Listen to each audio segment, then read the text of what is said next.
Selamat siang Bu Anita, ada yang bisa dibantu? Begini Bu, saya itu mau bercerita Bu tentang apa yang saya rasakan akhir-akhir ini di kelas saya.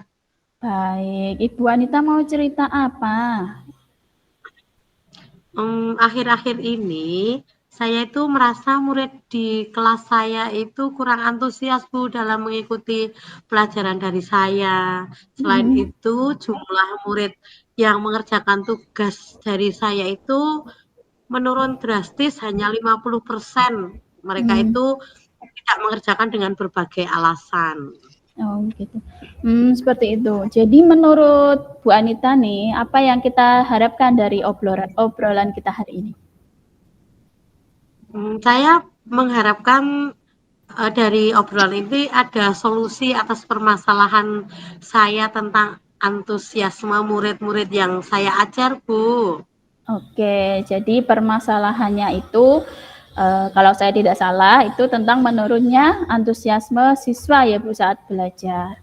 Kalau begitu, kira-kira Betul. nih menurut Bu Anita itu berapa persen anak-anak yang masih terlihat aktif dalam pembelajaran?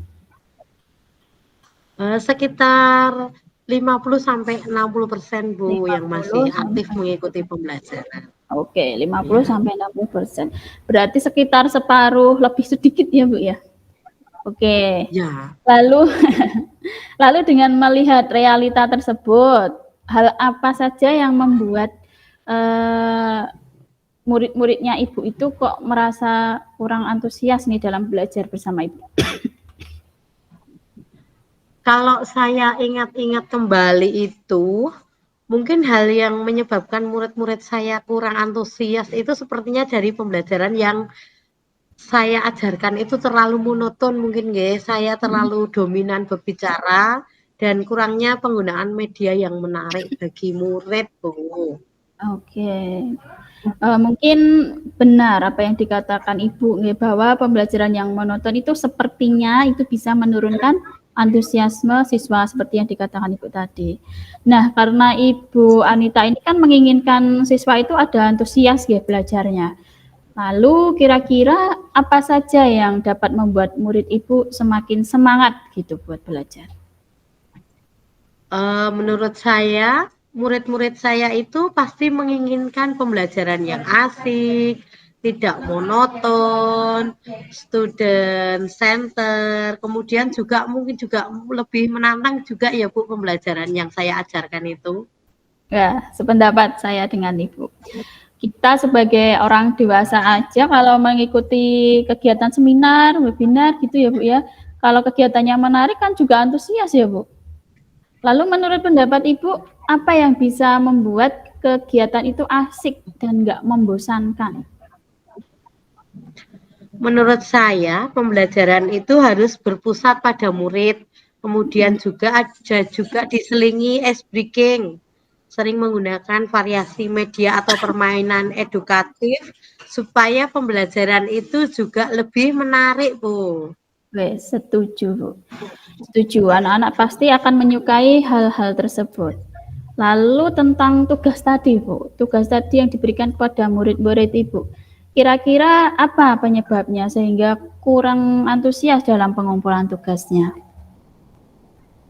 Kemungkinan karena tugas saya itu terlalu banyak menulis mungkin ya, Bu.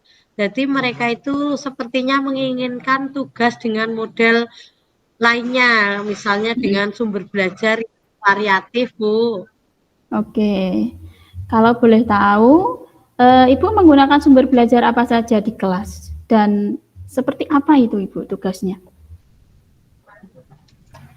Saya biasanya menggunakan buku teks atau buku cerita yang ada di perpustakaan, Bu. Untuk tugas lain, itu biasanya saya berikan melalui menulis di papan tulis. Oh, oke oke Bu. Jadi sebenarnya kan menggunakan buku cerita, terus teks itu kan tidak ada salahnya ya Bu ya, karena kan juga membantu meningkatkan pemahaman siswa, kemampuan anak membaca. Tapi mungkin kalau sering dilakukan juga tidak menjamin anak-anak itu betah dan tidak bosan apabila sering dilakukan. Oh iya Bu, menurut Ibu ini adakah sumber belajar lain ini selain teks atau buku yang sudah biasa digunakan? Iya Bu, sepertinya begitu. Kalau melihat realitanya itu, saya memahami bahwa murid-murid saya itu menginginkan hal lain yang baru atau kekinian Bu. Untuk sumber belajar itu, saya pikir banyak ya Bu. Sumber belajar itu seperti video dari YouTube, kemudian menggunakan narasumber dari orang tua atau orang sekitar. Bisa juga kita menggunakan aplikasi yang sedang tren yang anak-anak gemari sekarang itu, seperti TikTok atau Ya, Reels di Instagram, itu Instagram mungkin ya. lebih menarik lagi bagi Iya, anak-anak ya Bu. iya Itu betul Bu. akan saya terapkan. Yep, betul Bu itu. Wah, sekarang memang luar biasa itu perkembangan teknologi. Saya yakin sekali bila Ibu bisa menggunakan berbagai macam sumber belajar, itu juga pasti akan membuat murid-murid itu semakin antusias, semakin meningkat dalam pembelajaran. Jadi sekarang apa rencana Ibu untuk menyelesaikan masalah ini?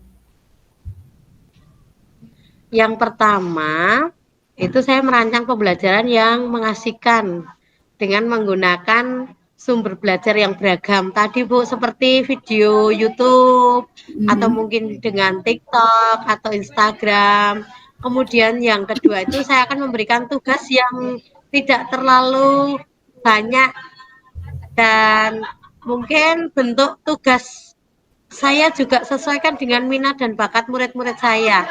Istilahnya saya akan mencoba melaksanakan pembelajaran berdiferensiasi sehingga murid saya itu tidak terkesan dipaksa, tetapi mereka memang senang mengerjakan tugas yang saya berikan. Misalnya menggunakan bentuk gambar, video, laporan, atau bentuk yang narasi, Bu, seperti itu. Bagus sekali itu Bu rencananya. Terus itu nanti kalau bisa benar-benar dilaksanakan itu saya yakin pasti akan lebih menarik dan Ibu itu secara nggak langsung nanti sudah melakukan pemenuhan kebutuhan belajar siswa. Mudah-mudahan berhasil ya Bu. Lalu Iya, untuk iya, iya. komitmennya, apa komitmen Ibu terhadap rencana itu? Saya itu berkomitmen untuk konsisten membuat rencana pembelajaran yang mengasihkan dengan menggunakan banyak sumber belajar untuk eksplorasi materi itu, Bu. Sehingga murid-murid saya itu dapat menjalankan merdeka belajar sesuai dengan kurikulum yang kita terapkan sekarang itu. Kemudian saya juga akan menambah wawasan metode pembelajaran yang bervariasi dan media yang menarik dengan mengikuti webinar atau kelompok belajar yang ada di PMM misalnya, Bu, seperti itu. Oke, saya sangat mendukung komitmen Bu Anita. Konsisten memang sangat diperlukan jika kita memang mau melakukan sebuah perubahan ya Bu. Lalu rencananya kira-kira kapan ini Bu mau dimulai? Mungkin seminggu lagi ya Bu, jadi saat bab materi baru karena ini baru Ya. tahun ajaran, jadi seminggu lagi itu agar saya bisa lebih mempersiapkan diri sebelumnya Bu. Mantap Bu, Begitu Bu. mantap. Mudah-mudahan semua berjalan dengan lancar ya Bu, sesuai harapan dan selalu semangat untuk terus berkarya. Amin, amin. Terima kasih Bu Anas atas waktunya untuk sharing. Mudah-mudahan kita semua bisa semakin semangat untuk memenuhi kebutuhan belajar siswa kita. Amin. Sama-sama Bu Anita.